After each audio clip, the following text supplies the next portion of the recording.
Good afternoon. We'll be talking about the Aboriginal and Torres Strait Islander-led COVID response. My name is Tennille Lamb. I'm a Tennille woman from Central Queensland, and I have been working with the Fred Hollows Foundation's Indigenous Australia Program for about 3.5 years. Today I'll also be talking to Dr Kris Rallah-Baker. Dr Kris is a Yagara, Birigubba and Wiradjuri man, and he is Australia's first Indigenous ophthalmologist. While completing his training in Queensland, Kris worked with the Foundation in remote communities in Darwin. After completing his college exit examinations, Dr Kris was awarded the Fred Hollows Foundation Fellowship, which saw him work in Alice Springs and surrounds, as well as at the Pacific Eye Institute in Suva, Fiji. Dr Kris completed his training as an ophthalmologist with and is a fellow of the Royal Australian and New Zealand College of Ophthalmologists. Also, before we get started, I would like to acknowledge the traditional owners of the country on which we're meeting today. I myself am on Tangarang country, which is just north of Melbourne, and Kris is on Gubbi Gubbi land, which is near the Sunshine Coast in Queensland.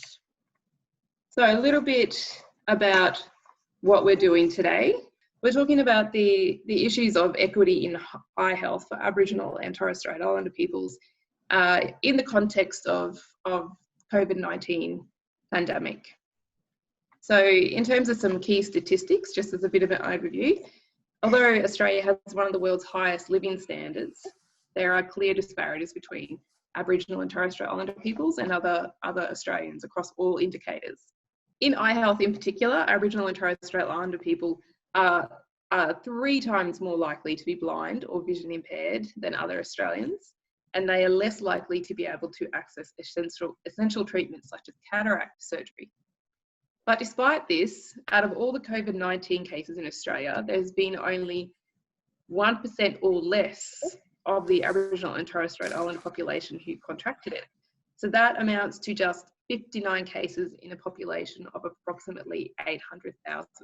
So first of all, do you think we could talk about the role that, in keeping that number so small, that the role that our Aboriginal and community controlled health services have played in that? Yeah, absolutely. So I'll just start by acknowledging elders, past, present and emerging, and particularly the country and traditional owners on which I sit today. I'm on the Sunshine Coast north of Brisbane, and I'm on neighbouring country, Gubbi Gubbi country. So in terms of the COVID response, the Indigenous sector was actually well ahead of the mainstream sector in preparing for this particular pandemic. I think in a number of mainstream circles, there was a reluctance to believe that the COVID would be any different to SARS or a number of recent infective agents, Ebola, SARS, swine flu. There are a group of them, and I think there was perhaps some laxity in comprehending how big this may become.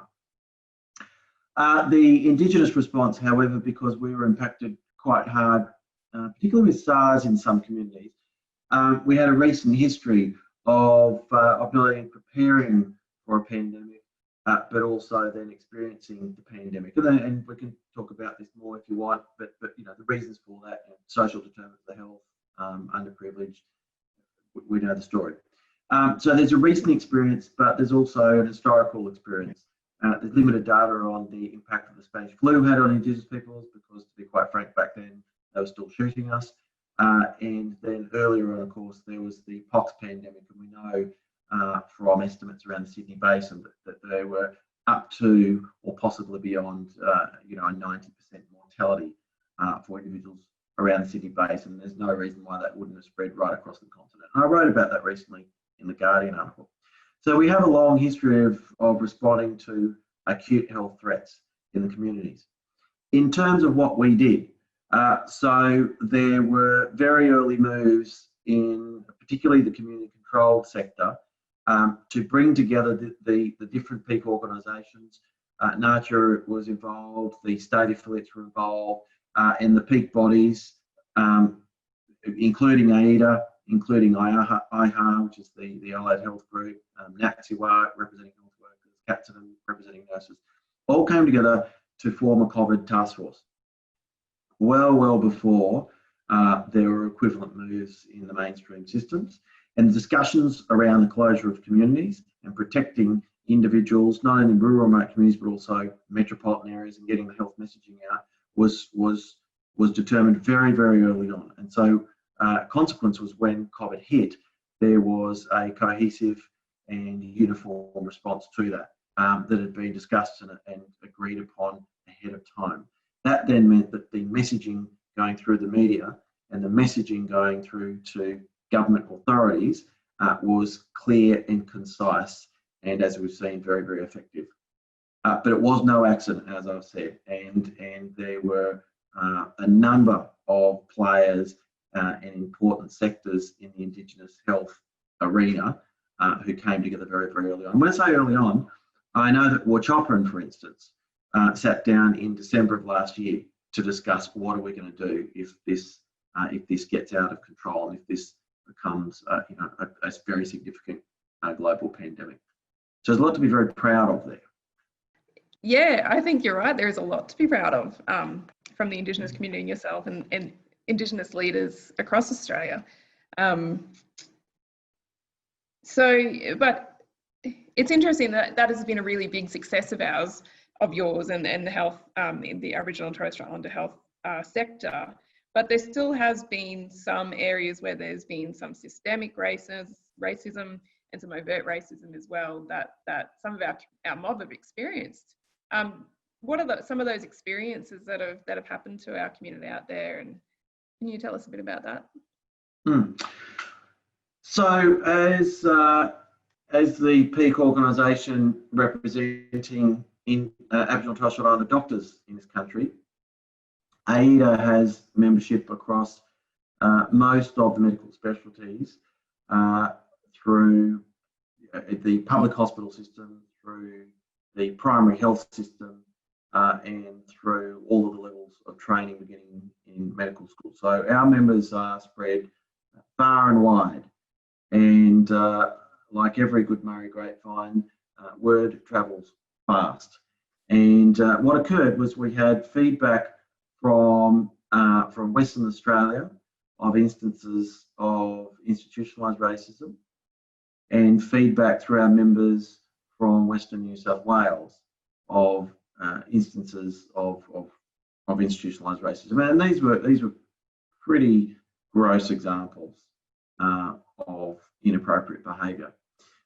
Again, having been around for in excess of 20 years now, ACCHA is well versed in how to address these issues, and we have many colleagues and associated organisations and supporters who we worked very closely with and developed and forged those relationships over the last 20 plus years. And in this instance, we were able to very quickly address the issues by approaching the relevant organisations or departments and feeding up the feedback from on the ground.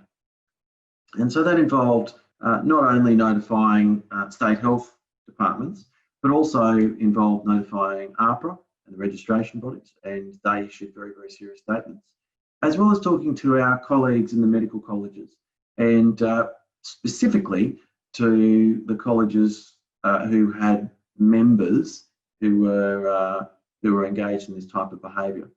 So the response was swift and effective, and we also issued our position statement, of course, on racism in the health sector, and we were able to achieve address of those situations very rapidly with support at a number of levels and very senior levels involved. Of course, it is an ongoing issue, and racism, whether it be institutional or interpersonal, is an ongoing issue.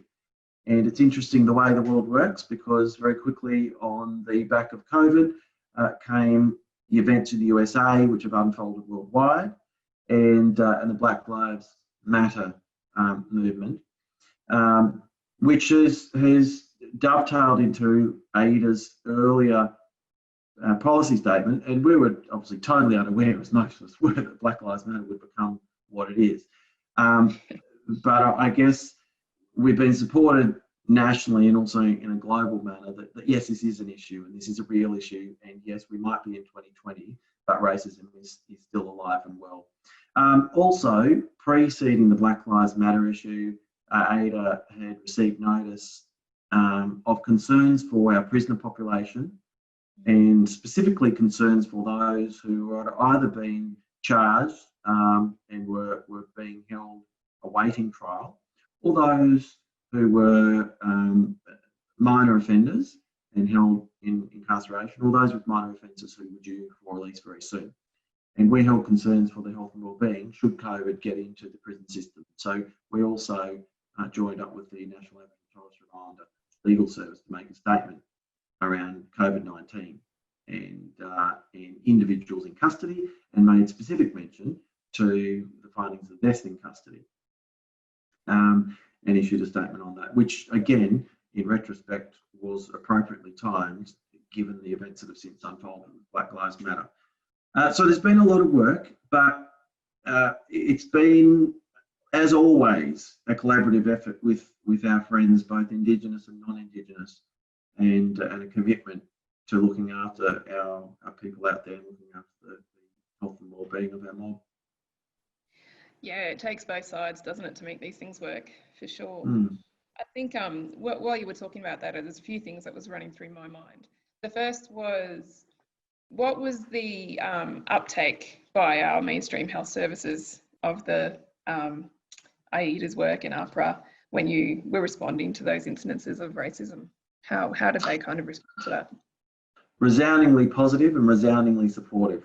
And look, I think we have to be very clear that it's the vast majority of individuals working in healthcare because they care about people.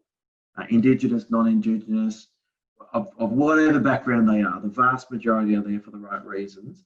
But it only takes a couple of individuals, as with most things in life, to cause upset and trouble and disruption to people's lives.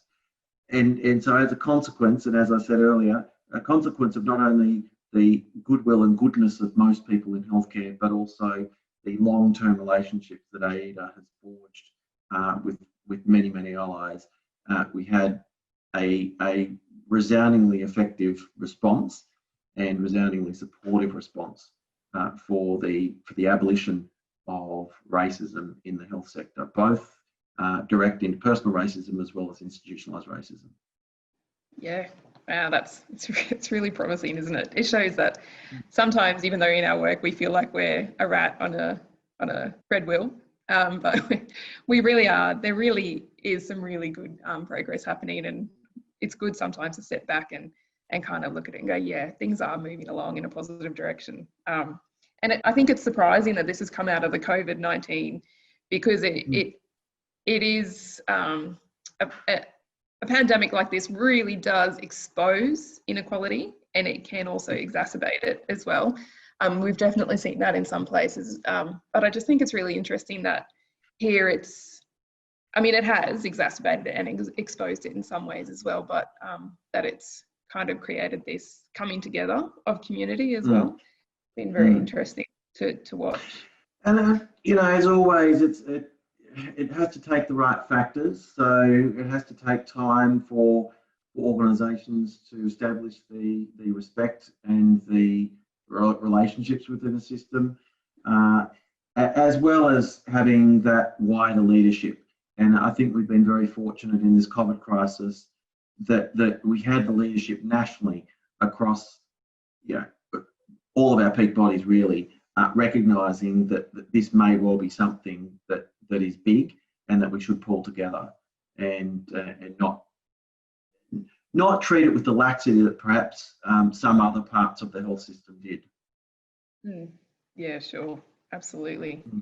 I guess in essence, this is a bit of a conversation that we can have in a minute about cultural responsiveness of health systems and health services as well.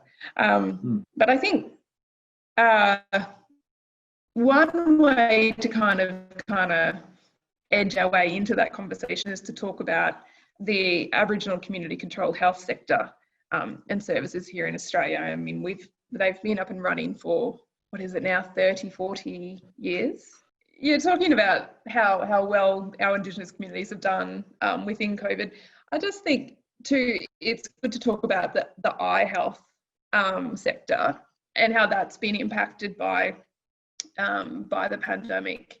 I mean, we know that remote communities have closed to non-essential services, non-essential health services, that there's been no visiting optometry or ophthalmology during that time.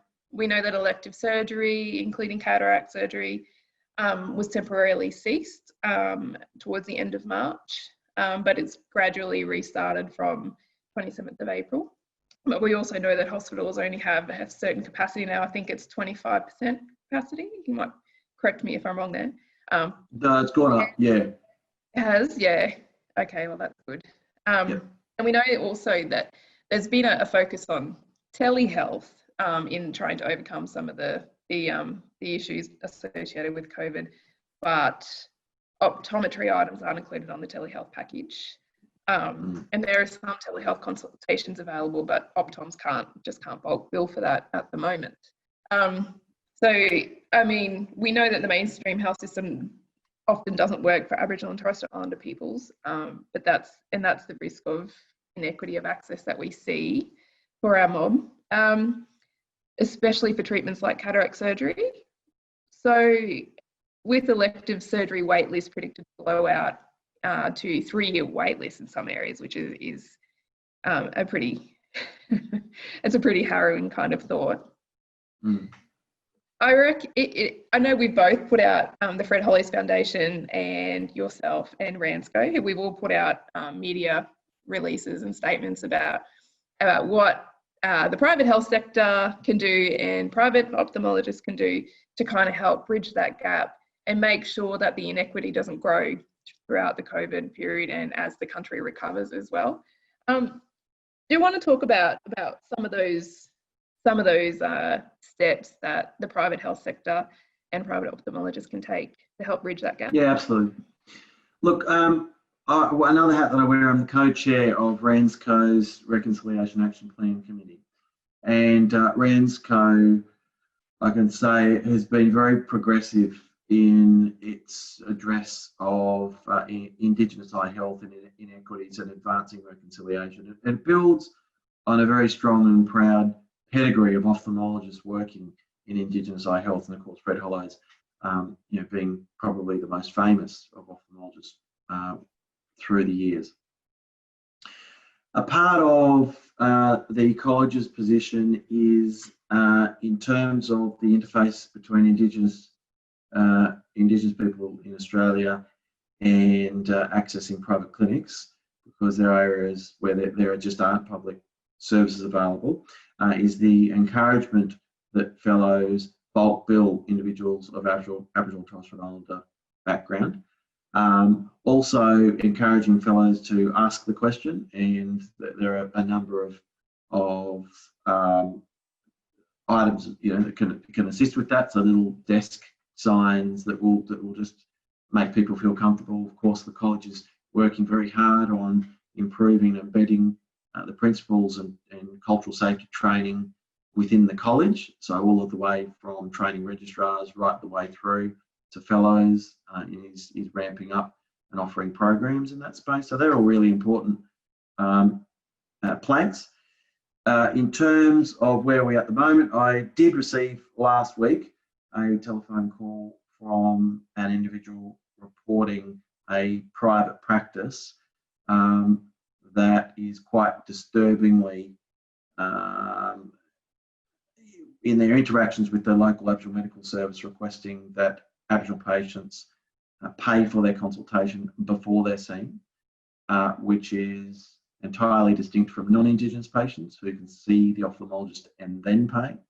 So we are aware of instances that will need to be addressed, and we're working through how that is approached. But I think what's positive out of that is that those instances are being raised and attention is being brought to that, whereas perhaps that wouldn't have happened historically. And as we have an increasing awareness of these issues, people are more willing to speak out and actually speak up for injustices and for institutionalised racism. Let's call it what it is.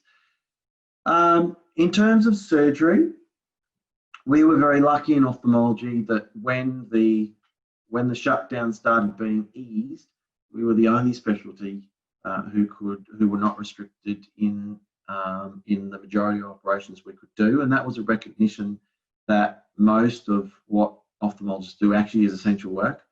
There's very little, if any, cosmetic work and the work that we do impacts very significantly on people's lives. We know that treating cataracts, for instance, in the elderly reduces their risk of falls, which then reduces the risk of broken limbs, hospitalisation, and then the consequences of that, including pneumonia and even leading to death in extreme cases. So the government has recognised that ophthalmic surgery is important. There are fears out there of waiting lists, as you mentioned, and we're yet to see where that ends up. But there has been a request that fellows assist the public system with those backlogs in whatever capacity they can. So there's only so many staff specialists and visiting medical office jobs that are available, but there's a lot that can be done as well, and some of that work will need to be done in the private system as outsourced patients, or there's another number of triggers and mechanisms, but basically fee for service for public ophthalmic surgical cases being operated in the private sector.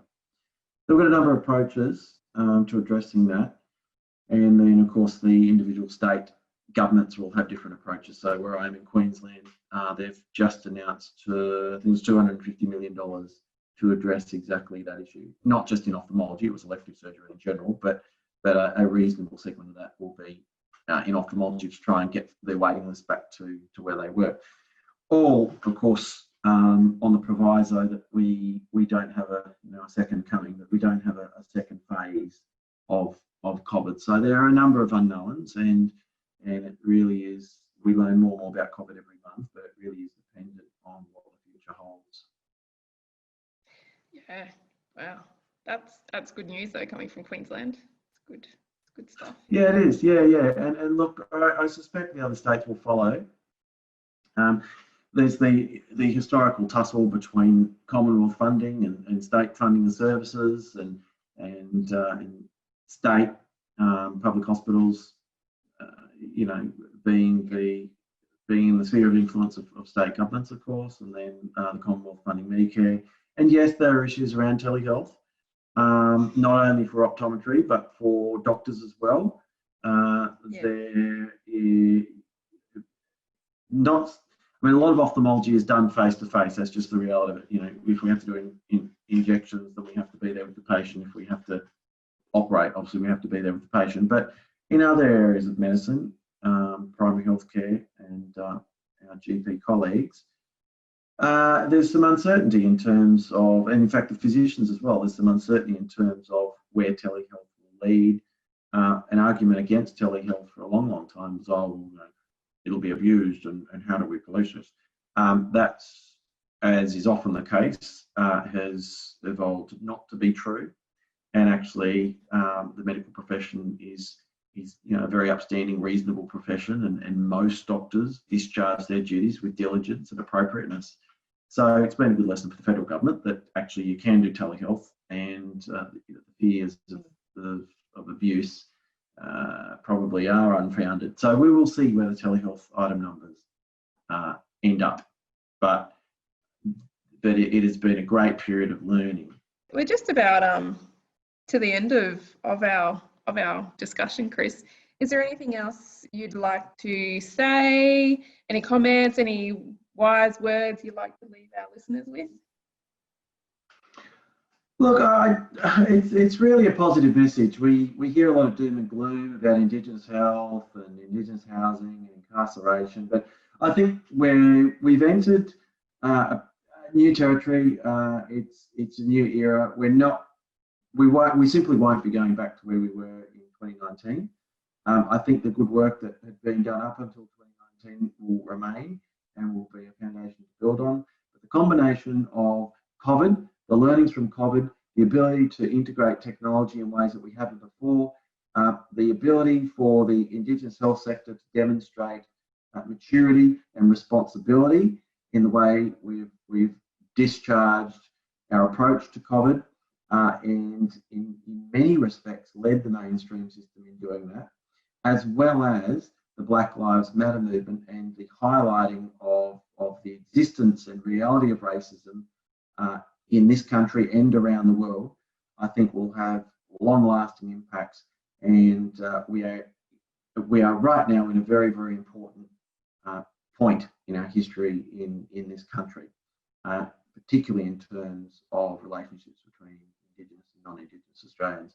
I think it's a very, very bright future, a very positive future, and I think the Fred Hollows Foundation has always a very important role to play in that, and leading from the front in that area. Yeah, absolutely. I agree with you, Chris. Just before we go, if anybody wants to go to some websites to look at some great resources, they can go to the Australian Indigenous Doctors Association and also the Indigenous Allied Health Australia website. All right. Thanks, Chris. Excellent. Thank you very much. Talk to you soon.